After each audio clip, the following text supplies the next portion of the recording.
अस्सलाम वालेकुम friends, red H take YouTube channel में खुशामदीद।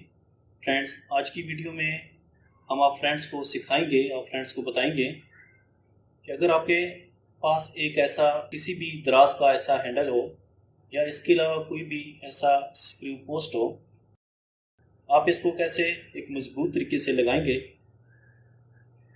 नॉर्मल अगर आप इसको लगाते हैं तो ये दोबारा खुल जाता है, लूज़ हो जाता है और सही मजबूती से नहीं लगता है। फ्रेंड्स, इस नट को स्क्रू के ऊपर इस तरह लगा देना है।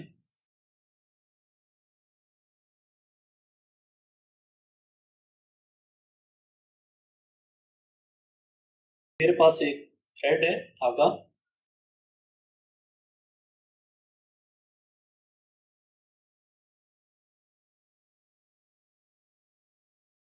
आप कोई भी धागा इस्तेमाल कर सकते हैं।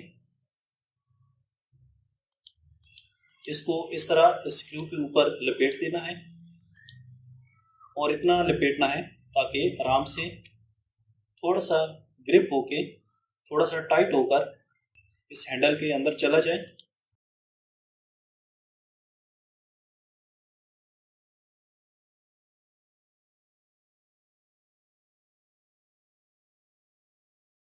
इसके बाद आपने इसको हैंडल के अंदर इस तरह दबा देना है।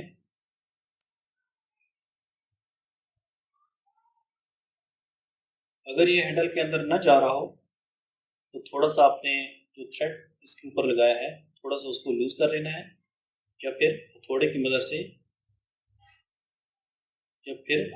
मदद से इसको चोट भी लगा लेनी है।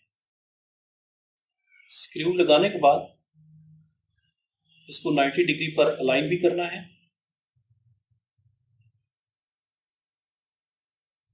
जब ये 90 डिग्री पर अलाइन हो जाए उसके बाद super glue, LP, smudge, Giemsa वगैरह इसके ऊपर इस तरह लगा देनी है।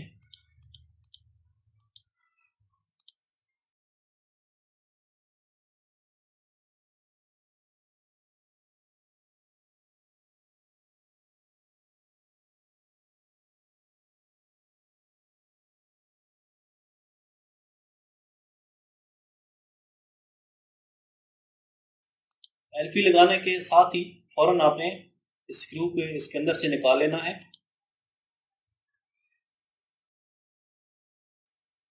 सुपर ग्लू एलपी लगाने से पहले, ये तो मैंने बाद में स्टेप किया है, आप इससे पहले भी ये लगा सकते हैं। इसके ऊपर हल्का सा कोई भी मशीन ऑयल, कोई भी मोबाइल वगैरह लगा लेना है। इस ऑयल लगाने का मकसद ये होगा जो सुपर ग्लू है ये स्क्रू के थ्रेड के अंदर न चली जाए। अगर ये इसके थ्रेड के अंदर चली गई तो ये इसको लॉक कर देगी और इसको स्क्रू को निकालते हुए बहुत मुश्किल होगी।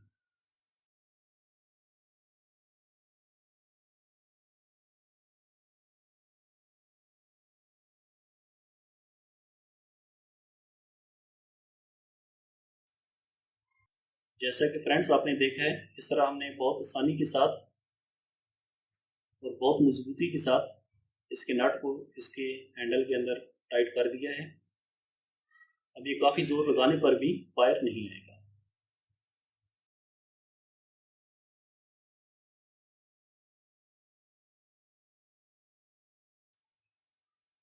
उम्मीद करते हैं फ्रेंड्स आज की वीडियो आपको पसंद आई होगी। एक नई वीडियो के साथ दोबारा हाजिर होंगे। Thanks for watching. अगर आप हमारे चैनल पर नए हैं तो चैनल को सब्सक्राइब करने के साथ साथ बेल आइकन पर भी क्लिक करें। वीडियो को लाइक करने के साथ साथ शेयर भी करें। वीडियो आपको कैसी लगी है या फिर आपका मजीद कोई क्वेश्चन है तो उसके लिए आप हमें कमेंट्स कर सकते हैं। मिलते हैं एक नेक्स्ट वीडियो में। Thanks for watching.